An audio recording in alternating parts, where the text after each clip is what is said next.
Coming up next on Buckeye TV, hidden clubs at OSU and new AI fluency policies this semester. And students' favorite study spots, game day traditions, and new food locations. All of this and more today on Buckeye TV.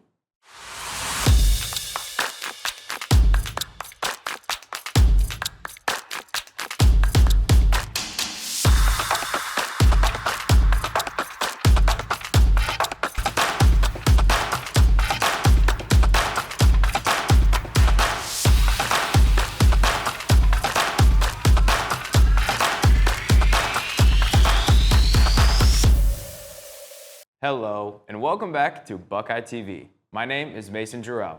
And I am Mary Vaughn. We'll be looking at the new trending coffee spot, features around OSU campus, and how OSU students feel on fall. Today, we'll also cover the SpongeBob Club here at OSU and electronic scooter safety. All this and more will be discussed today. Starting off, Ohio State student journalists just got a major upgrade. From a full broadcast studio to a digital newsroom, the Lantern's new space looks more like a professional station than a classroom. Buckeye TV's Mason Jarrell checked it out. Take a look. Here at The Ohio State University, the Lantern has been helping create the next generation of student journalists for nearly 150 years. This new Lantern newsroom bridges the gap from classroom to professional workspace. Inside the new Lantern newsroom, students now have access to the same tools and workflow they'll find in professional media. Rows of laptops, editing stations, and collaborative spaces allow reporters, editors, and producers to work side by side. I'm very excited about what it is that we can accomplish with all of the new equipment that we have. There's a lot of alumni and potential donor excitement around this as well. For the students, though, I think we finally have a place that lives up to the good work that students here can actually produce. The newsroom also features a fully equipped TV studio, complete with industry-standard cameras, switchers, and control boards. Here, students can step in front of the lights or behind the lens to gain hands-on broadcast experience. We are looking more professional when we put our content out there. And I personally know with neighboring schools, they put a lot of money into building studios and journalism program. So we have a long tradition with our journalism program, which evolved into a much bigger program, the School of Communication.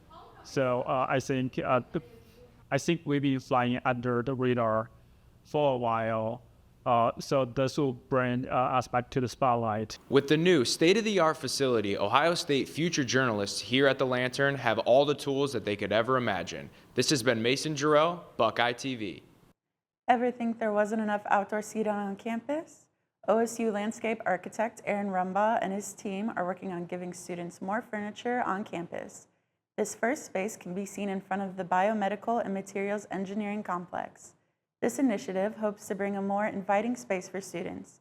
To learn more about the project, visit fdc.osu.edu. Looking for a new coffee spot around campus? Buckeye TV reporter Elise Hemker has the latest on the brand new 7 Brew coffee shop. Coffee lovers, listen up. I'm at the brand new 7 Brew here on High Street to find out what students are ordering, what workers recommend, and what drinks are worth the hype. Located between Noodles & Company and Potbelly Sandwich Shop on North High Street, Ohio State students now have on-campus access to the popular coffee spot. Approaching their 1 month being open, workers say the response from customers has been good. What has been the response from students since opening? Lots of people coming in constantly all day, and it's been good vibes overall. So what would you say makes 7 Brew different from other coffee shops around campus? It's way more personal, customizable, and way more just good energy. How does 7 Brew compare to other coffee spots around campus? It's definitely cheaper than Starbucks or Dunkin', and personally, I just think it tastes better. I feel like the staff is a lot more friendly and involved in you and your experience. With a large menu featuring everything from coffee to energy drinks, 7 Brew has something for everyone. What's the most popular drink so far? The Blondie, especially their banana bread or pumpkin. Do you have a personal favorite drink? A sugar-free 7 Energy with sugar-free strawberry and banana. What drink did you order today? I got a medium blondie with cookie butter added. What's your #1 recommendation for someone coming in for the first time? Definitely look at the menu before you go because there are a lot of flavor options. And what drink did you order today? I got a fizz with cherry, blue raspberry, and lime. Yeah, definitely just look at the menu. There's a lot of options. I didn't even know about half of them. Reporting for Buckeye TV, I'm Elise Hemker. Up next on Buckeye TV, we'll be diving into campus preachers and OSU's own SpongeBob Club. And electric scooter safety after a quick break.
Ever been on your way to class and seen a preacher on campus? Ever wonder what impact they have on OSU? JP Pizzamenti has the story. Most OSU students and university students as a whole have been walking around campus and seeing campus preachers throughout their entire college careers. Today, I asked both students and these campus preachers what impact they think they have on the Ohio State community. What we do is we set these carts up out here and we talk to people. If they're willing to talk to us, we don't go out and chase people down or anything like that, but the literature is there and it's for free. It's free. So if something is there that piques your interest, you can go up and grab it. You can grab a Bible, and if you want to have a discussion, we'll have a discussion with you and talk to you about the Bible. While they have good intentions, it does not seem the Ohio State student body shares the same sentiment. What sort of impact do you think they have on campus life and the students? I don't think that they're changing anyone's beliefs. I think that people who are already religious are going up to them and saying, I'm religious, and agreeing with what they say. And I think that people who aren't are either ignoring them or debating them in ways that have already been done over and over and over again. Any impact they have, it might be negative because they're just pushy. Not necessarily because of their religion or ideals or anything. They're just so pushy sometimes and sometimes a little rude. Overall, it seems Ohio State students don't respond well to campus preachers, particularly ones who deploy more aggressive tactics to preach. And on the other hand, the ones that let students come to them end up being unsuccessful in reaching out to students. This has been JP Pizzamenti with Channel 19 Buckeye TV, signing off. SpongeBob SquarePants has been a part of childhood since the first season it aired in 1999. Here at Ohio State, students are keeping that love alive. Mary Vaughn provides us with a closer look. With hundreds of organizations at Ohio State University, there's a wide variety, from languages to comic books to even nostalgic TV shows. And I sat down with the most recent presidents of the SpongeBob Club to get their opinion. What's your favorite part about the SpongeBob Club? Ooh, I would say my favorite part, it's probably just that it's a different thing for every single meeting. I don't know, so if you don't really like one thing that you do in one meeting, you might like what happens in the next meeting. My favorite part of the SpongeBob Club is the unique community we create with common interests and people who just want to have a good time. Why should people join the SpongeBob Club? I think that it's all around just a really fun, relaxing time, and you don't have to be a super fan to be part of it. So if you just show up, everyone has a good time and it's low commitment. You can not show up for a couple weeks and then just come back. I think we're pretty unique on student organization level for Ohio State. People are usually surprised that there's even a SpongeBob Club at Ohio State. So I think that they should join because we do various activities like Katya said. And there you have it. If you want to join the SpongeBob Club, you can reach out to either of the presidents or just come on Evans Lab one Monday. This is Mary Vaughn reporting for Buckeye TV. Back to the studio. Even with the semester going strong, some students are still having troubles with traffic.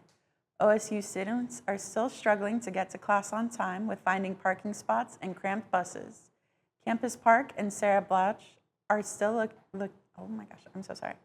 are still looking to find ways to make the parking experience less stressful. Are electric scooters safe for campus? Reporter Olivia Hoffman has more on the story. For a quicker ride through campus, Ohio State has electric scooters available, such as Spin and VO scooters. But are these scooters safe? I'm here on the Oval to ask students what they think about the electric scooters and their safety. Do you ever ride the electric scooters here on campus? I do not. I tried one time, but it's scary. How people ride them on campus, do you think they ride them safely? Definitely not. I guess like all of us have our AirPods in or like headphones on, can't hear anything behind you, and then they just go zooming past you real fast. Like, definitely dangerous. Yes, there's some people that probably a little unsafe, but most of the time they're pretty fine. I think they just go too fast sometimes. I think that's mostly it. I think it's a lot of driving on walkways. For the most part, I feel like they're safe. Yeah, I feel like they're safe. I think it's like when it gets to be night that it's kind of a little scary. My roommate fell off of a scooter last year and like really messed up her leg. It was like all like nasty, so I never got on one. Electric scooters can be a great way to get around campus faster, but they can also pose a serious risk to yourself and others. Remember, when riding shared mobility devices such as electric scooters and bikes at Ohio State, you have to follow the rules of the road. This is Olivia Hoffman with Buckeye TV. Coming up next, students' favorite study spots, as well as Bad Bunny and OSU game day traditions. Stay tuned for more on Buckeye News.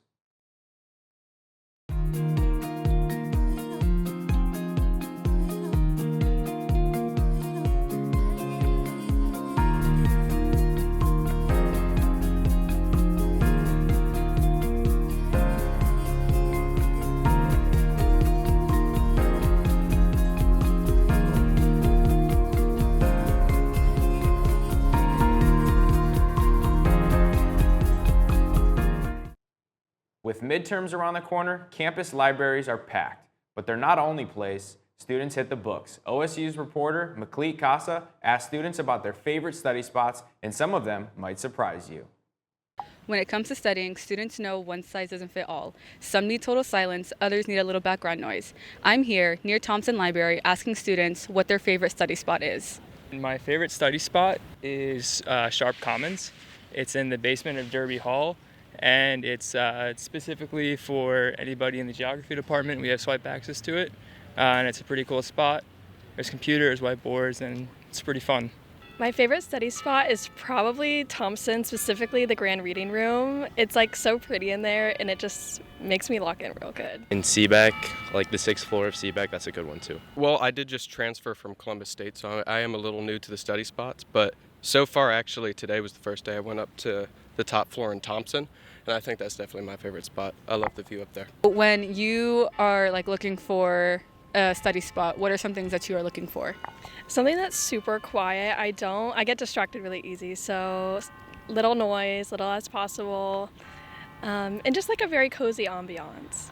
Honestly, it kind of depends on my mood. If I really need to lock in, I go somewhere where it's really quiet. That way I don't have the option to talk with my friends, especially if I'm studying with my friends. But if it's more of a chill vibe, then I'll kind of go wherever. Like I'll go outside if it's nice out, or in a more I guess, chaotic space. I usually try and look for something that is a good mix between quiet and not so quiet. If it's really quiet, then I'll go there for reading. But I really like, I guess, a nature setting, which is why I like the 11th floors, because you can look out on everything. From quiet corners to busy spots, students say that it's not about finding the right space, but finding the right space for what they need. Wherever they land, one thing is clear: the right environment can make all the difference during study season. Reporting from campus, I'm McLeet Casa, Buckeye TV. Thanks, McLeet.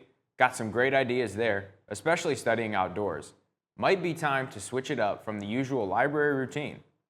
As football season ramps up, it is the best times of the year to announce who would be playing halftime show for the 2026 Super Bowl show. Bad Bunny. The 31-year-old artist is making headlines after the announcement. Some are angry at this choice by the NFL, others expressing excitement with the choice. The Apple Music Super Bowl halftime show will be held on February 8th, 2026. Game day in Columbus is more than just football. It's a tradition. Buckeye TV reporter Emma Drexel shows us how students celebrate what makes Ohio State game days unique. We all know game days at Ohio State aren't just a day, but a whole experience. I'm here to ask Buckeyes how they celebrate those traditions and how each week is special. How do you celebrate game days at OSU? I usually hang out with my friends in the morning before I go to my parents' tailgate, which is right by the stadium, and then I go into the game with all my friends, and it's so fun. I'm from Ohio. I live like 20 minutes away, and both my parents went here, so I've been coming for games since I was like before I can remember. I celebrate game days with as many friends as I can. We wake up bright and early and celebrate, and we've been to everyone so far, so it's super exciting and fun. So not originally from Ohio, but I love the fun traditions here. The national championship really attract you to bring you here? Yes, absolutely. Especially I visited just a month or so after we won, so it was a lot of fun school spirit. It was awesome. So me and my friends like to get ready together, and then we'll all meet up in the morning and just hang out for usually the beginning part of the day, and then we'll all go to the game together and hopefully see Script Ohio and everything like that. I go to block, of course, and then usually I have to clock in at Ethel and work during the game, but it's still a lot of fun. And how are the crowds on game days, especially working at Ethel? Big. You can't even walk through. It's crazy, but it's a lot of fun. It's been a great experience talking to Buckeyes on campus, freshmen all the way to senior year, seeing how they celebrate game day traditions. This is Emma Drexel with Buckeye TV. Next up, OSU's AI fluency mandate and how it impacts the students. As well as students' feelings on fall. Stay tuned.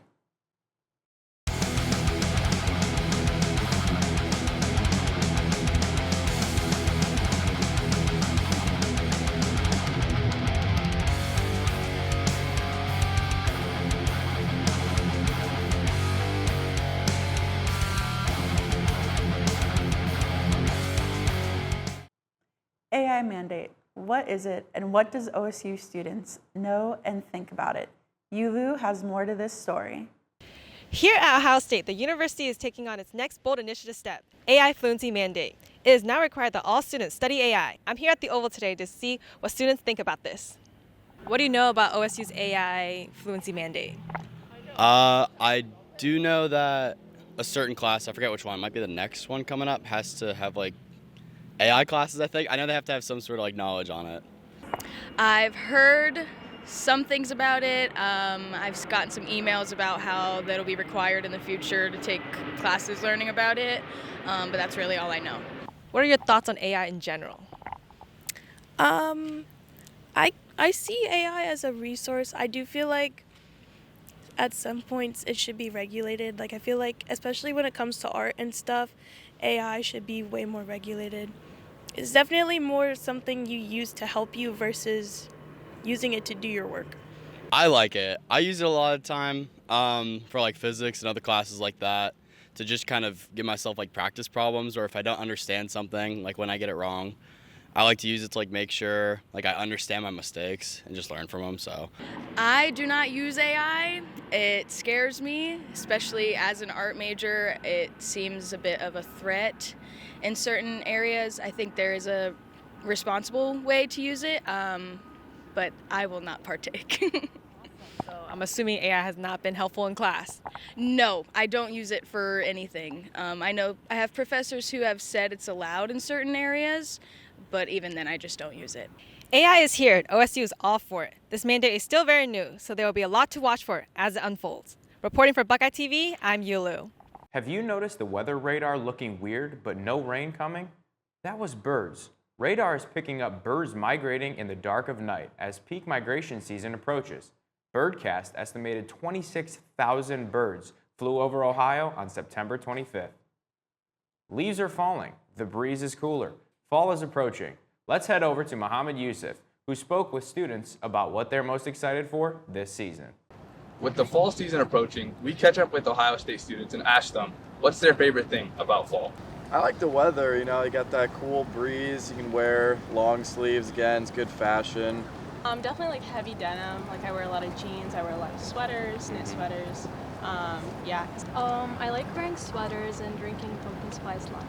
Enjoying the fall weather, the fall breeze, different outfits, and different fall drinks is one side to liking fall.